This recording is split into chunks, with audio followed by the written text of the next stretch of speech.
merci d'être venu ce soir pour cette conférence, pour se rencontrer, pour échanger.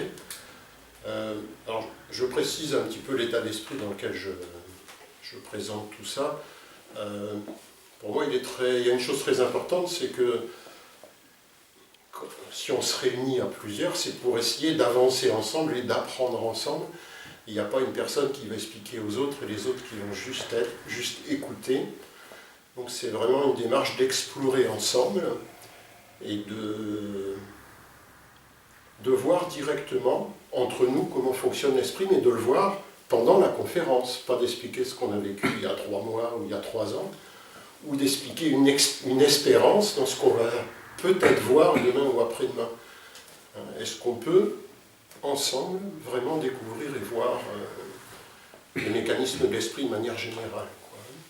Donc ça, c'est juste un peu l'état d'esprit, j'insiste là-dessus. Je ne me considère pas comme un instructeur, une personne qui instruit les gens. C'est pas ma démarche, quoi.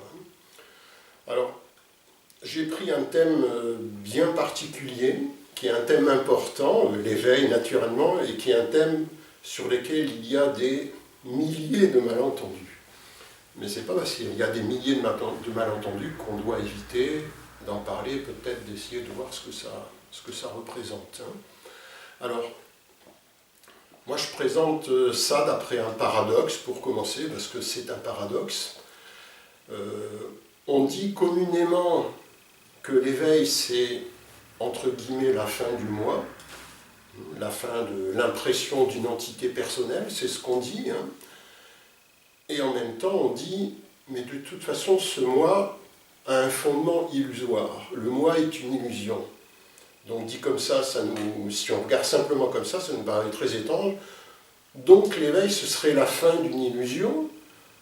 Donc ce serait la fin d'une chose qui n'existe pas. Mais alors, qu'est-ce qui finit? Ça paraît complètement un non-sens, présenté de cette manière. Une chose qui n'existe pas ne peut pas finir. Qu'est-ce qui se passe là? Donc, alors si le moi n'existe pas, mais on va regarder ça, si le moi n'existe pas, ce qui semble à peu près sûr, c'est que la croyance dans le moi, le sentiment du moi existe. On a une impression, ça c'est clair, on a cette impression. Peut-être le moi existe ou n'existe pas, on verra, mais nous avons ce sentiment comme une croyance un peu diffuse en nous. On est certain qu'il y a une entité en fait qui existe en nous depuis que nous sommes sur Terre, comme un axe, quelque chose sur lequel on puisse appuyer. C'est toujours nous, il y a 20 ans c'était nous, et on se dit dans 10 ans ce sera encore nous, et il y a une chose fixe, il y a des choses qui changent en nous, avec le temps naturellement, mais ce sentiment diffus nous indique qu'il y a peut-être en nous quelque chose qui ne change pas. Les pensées passent, les idées passent, les émotions passent, tout est changeant. Mais nous avons un sentiment qu'il y a quelque chose, on va dire, d'inamovible en nous, qui était là au début, qui est là maintenant et qui, probablement, on a ce sentiment, sera peut-être là à la fin et peut-être au-delà. Donc le moi, c'est pas sûr que ça existe, mais ce sentiment diffus existe. Alors, mais qu'est-ce que ça crée, ce sentiment diffus? Parce que c'est peut-être très bien d'avoir un sentiment, une impression qu'un moi existe. Peut-être que c'est très bien, on n'est pas là pour... on ne fait surtout pas de morale ni de condamnation. Donc qu'est-ce que ça fait dans la vie de tous les jours, tout au long de notre vie, la croyance du moi concrètement, dans mon quotidien, avec les relations avec les autres, qu'est-ce que ça crée? Parce que si ça crée une vie heureuse, pleine de joie et de bonheur, eh bien c'est très bien, on n'aurait pas de soucis. Mais il me semble que ce n'est pas tout à fait ce qu'on vit, quoi. Que les rapports des êtres humains sont quand même remplis de beaucoup de désarroi, d'une certaine solitude et d'une grande souffrance. Toutes les choses que nous ne désirons pas, en fait. Personne n'est masochiste, on ne veut pas souffrir. Et pourtant, on est soumis à cette souffrance. Donc, on ne fait pas ou rarement le lien entre cette croyance dans le moi, ce sentiment, et la souffrance que nous vivons. On fait rarement le lien. Alors que peut-être il y a un lien de cause à effet très puissant, et que c'est ce sentiment du moi, pour dire un autre mot, ce sentiment égocentrique. Parlez-moi de moi, il n'y a que ça qui m'intéresse. C'est ça l'égocentrisme. Et naturellement, si l'autre a les mêmes bases, est-ce qu'on peut être en relation? Est-ce que nous sommes ensemble? Jamais. On est comme sur deux rails séparés qui ne se rencontrent jamais.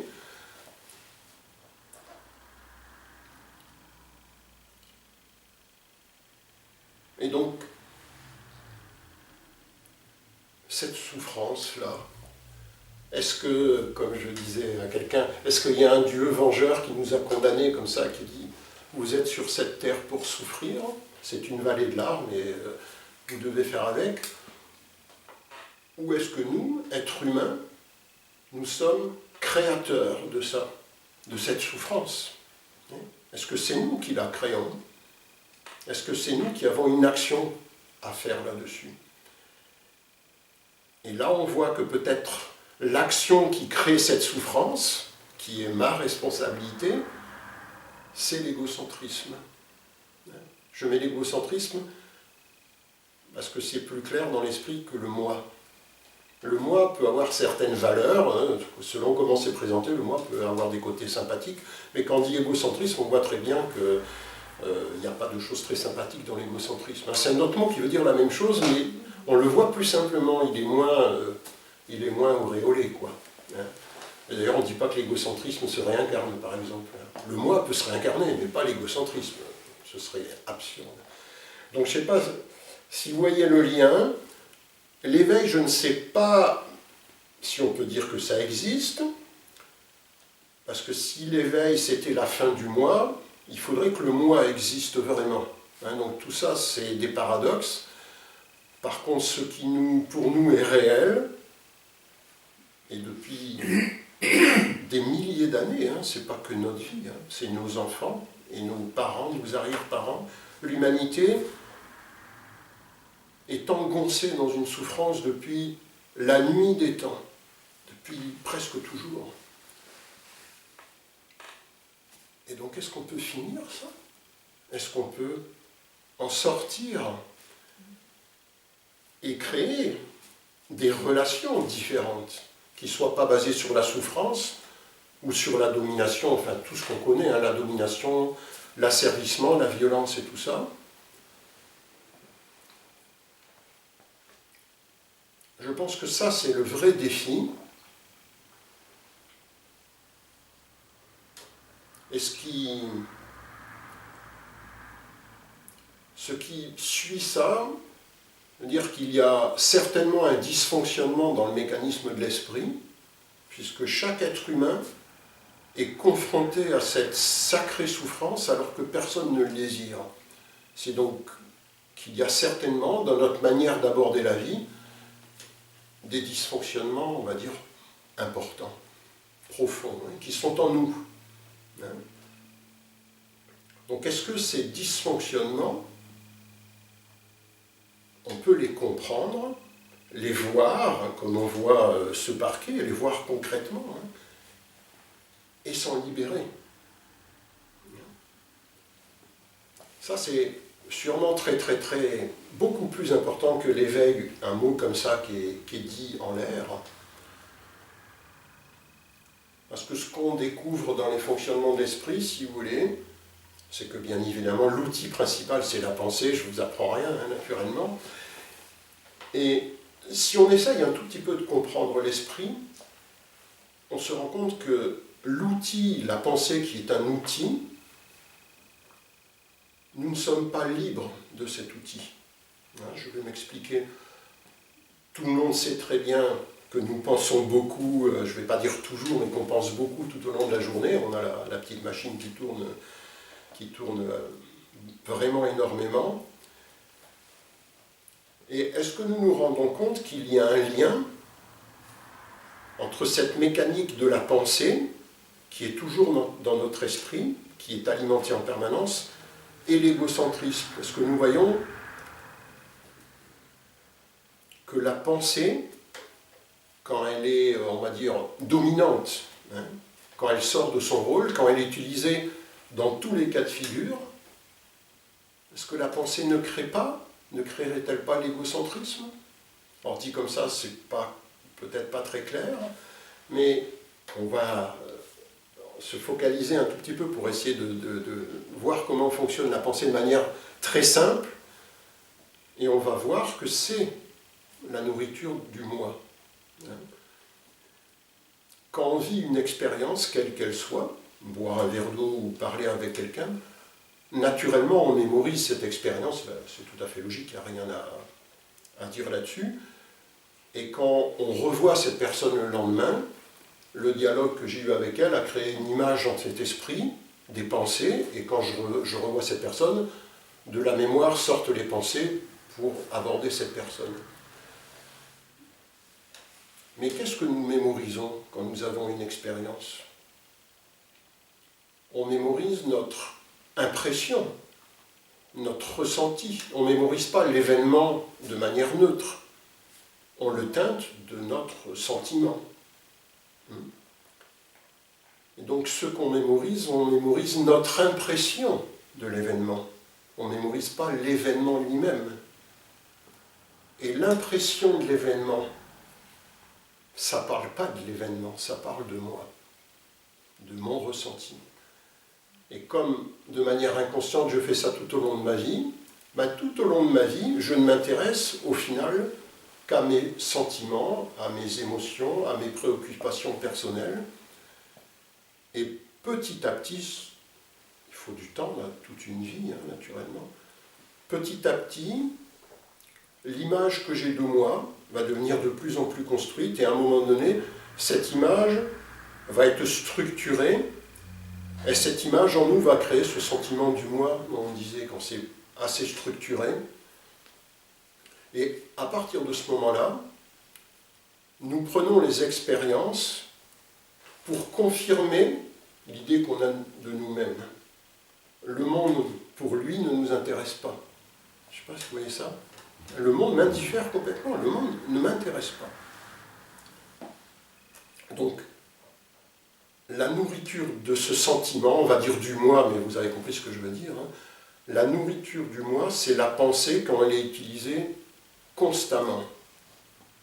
Mais alors vous me direz, oui, mais là, on ne pense pas constamment, c'est vous qui dites ça, donc parfois on ne pense pas. Mais je trouve que c'est assez rapide, parce que quand on essaye de ne pas utiliser la pensée, on voit qu'elle arrive dans l'esprit et qu'elle s'impose. Il suffit de regarder. Donc là, tout simplement, on découvre un fait, c'est un fait, c'est pas une idée, un fait que cet outil, la pensée, nous n'en sommes pas libres. Parce que quand on dit « je ne vais pas l'utiliser », on n'y arrive pas. Donc on découvre qu'on a un lien très particulier, que cet outil s'impose à nous sans qu'on l'invite. Donc c'est un lien de dépendance et c'est un lien d'emprisonnement. Cette pensée, en fait, on est piégé dedans. Mais ce que nous découvrons en ce moment, est-ce que découvrir ce lien d'attachement, est-ce que c'est une pensée ou c'est une perception? Ce qu'on vient de dire. Chacun doit s'interroger. Si c'est une pensée, ça n'a pas d'intérêt, mais je pense que parfois c'est une vraie perception. Se rendre compte qu'on est attaché à la pensée, comme je l'entends, ce n'est pas une pensée. On n'est pas attaché, Hein? C'est la pensée qui nous tient attachés. Oui, mais quand on se rend compte qu'on est attaché, ça c'est un fait, c'est une perception si vous voulez. Ça c'est pas une pensée. Oui. C'est comme on voit un arbre, c'est une perception. Après on peut faire le commentaire et c'est reparti, mais au moins pendant on va dire un court instant, il y a un fait qu'on perçoit, et ce fait même n'est pas une pensée. Et cette perception, c'est l'acte de voir la chose pour elle-même. Là, on ne parle pas de notre ressenti. On voit l'attachement. Et donc, si ça existe, on découvre que dans l'esprit, il n'y a pas que la pensée. Mais là, on le découvre vraiment, ce n'est pas qu'une idée. Parce qu'on peut en faire une théorie. Il faut voir si c'est vrai, si ça existe. Hein. Donc c'est très important déjà de se rendre compte voilà, que nous sommes liés, attachés à cette pensée, et de le découvrir vraiment, pas de faire une théorie. Hein. Pouvez-vous définir l'esprit? Vous l'avez utilisé plusieurs fois. Ah oui, l'esprit, il y a beaucoup de définitions. Hein. Mais à quelle des définitions vous faites référence? Je vais préciser. Il y a d'abord la définition classique lambda de l'esprit. L'esprit, c'est le siège des émotions, des idées, de la réflexion. Hein, c'est la définition du dictionnaire, hein, pour faire simple. C'est l'outil de raisonnement, si vous voulez. C'est le mental? Voilà, on peut dire ça, oui. Ouais, on peut dire ça, c'est pareil, tout à fait. C'est vous qui avez fait référence qu'on s'est rendu compte que dans l'esprit, il y a autre chose que la pensée. Voilà, tout à fait. D'accord. Ben là, c'est l'esprit classique, parce qu'en lisant la définition du dictionnaire, on se dit mon esprit est comme ça. On dit oui, mon esprit c'est le raisonnement, c'est la pensée, le roseau pensant hein, du philosophe. Eh bien, quand on se rend compte que la pensée nous ligote et qu'on perçoit ce fait, et qu'on se rend compte que la pensée, que l'esprit n'est pas que pensée, on voit que l'esprit est plus vaste que la simple définition du dictionnaire. Hein, qu'il y a des pensées, la mémoire et le cerveau, tout ça fait partie naturellement. Hein, mais qu'il y a sans aucun doute autre chose que la pensée, la mémoire et le cerveau. Après, la difficulté, c'est qu'on va dire, oui, mais alors, donc, est-ce que c'est mon esprit? Est-ce que c'est un esprit personnel? C'est là que ça devient plus délicat. Quand on voudrait délimiter l'esprit à un corps et à un autre. Ça, c'est un peu plus délicat. Il y a peut-être là une vraie difficulté. Ce qui est sûr, regardez, on a un corps, donc il y a une intégrité physique, il n'y a aucun problème là-dessus, on a des corps différents. Hein. Donc, en poursuivant la logique, si on a des corps différents, naturellement, on a des cerveaux différents, et dans ce cerveau, il y a les neurones, et donc le neurone ici n'est pas le même que dans les autres corps. D'accord ?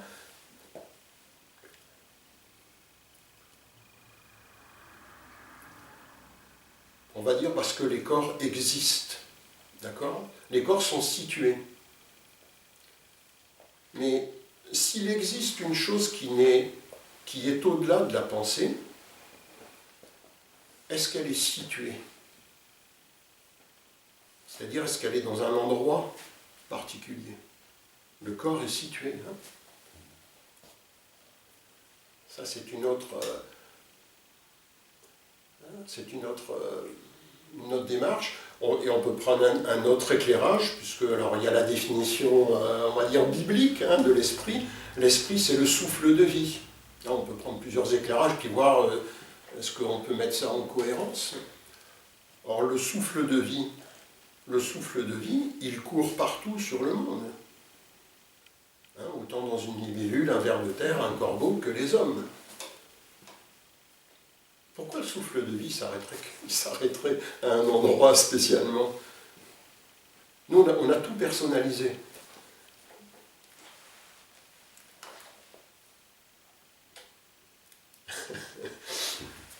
Est-ce que ça vous parle, ça? On peut faire un dialogue hein, aussi, si tout ça vous interpelle trop, vous pouvez m'interrompre et dire, Monsieur Pujol, je ne comprends absolument pas ce que vous nous racontez. Qu'est-ce que c'est que cette histoire? En général, on a l'esprit, on a le sentiment.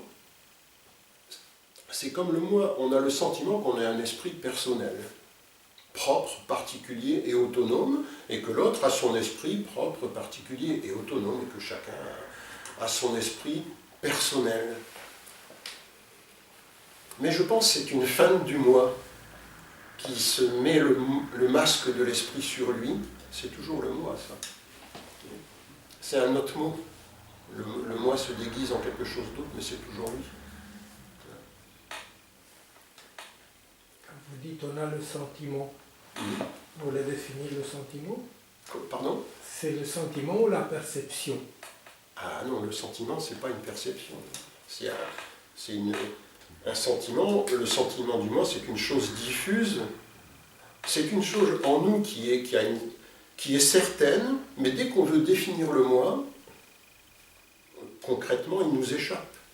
On n'y arrive pas. On va dire le moi c'est la mémoire, par exemple. Non, le moi, la mémoire, c'est lié au cerveau, donc c'est pas spirituel, c'est physique. Ah bon, d'accord.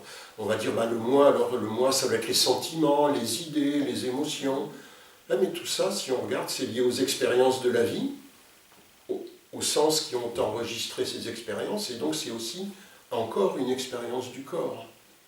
Donc le moi qui ne serait pas physique, quand on le cherche, on a beaucoup de mal à le trouver, on ne le voit pas en fait.